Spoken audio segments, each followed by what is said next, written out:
బులెటిన్లో మరో breaking news చూస్తున్నాం. సీఎం చంద్రబాబు భద్రతలో భారీ మార్పులు చేశారు. ఇటీవల కాలంలో చంద్రబాబుకు మావోయిస్టుల నుంచి ముప్పు పెరగడంతో అధికారులు అప్రమత్తమయ్యారు. ఈ నేపథ్యంలోనే సీఎం స్పెషల్ సెక్యూరిటీ గ్రూప్ మార్పులు చేర్పులు చేశారు.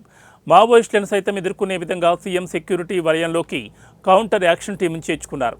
ప్రస్తుతం ఉన్న ఎన్ఎస్జీ, ఎస్ఎస్జీ స్థానిక సాయుధ బలగాలకు అదనంగా మరో 6 కమాండాలతో ఈ కౌంటర్ యాక్షన్ టీం సీఎం చంద్రబాబుకు భద్రత ఇవ్వనుంది.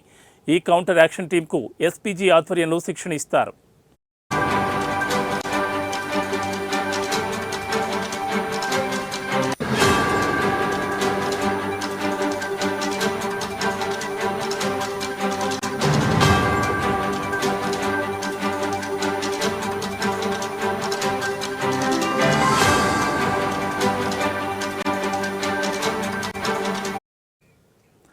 అయితే గతంలో సీఎం చంద్రబాబు నాయుడుపై జరిగిన దాడుల నేపథ్యంలో Y+ కేటగిరీ సెక్యూరిటీ కాస్త 2024 అసెంబ్లీ ఎన్నికల తర్వాత జెడ్ కేటగిరీ సెక్యూరిటీ కల్పిస్తూ కేంద్ర ప్రభుత్వం నిర్ణయం తీసుకుంది.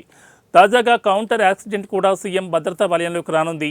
దీంతో సీఎం చంద్రబాబు నాయుడు భద్రత ఇకపై కట్టుదిట్టంగా మారింది.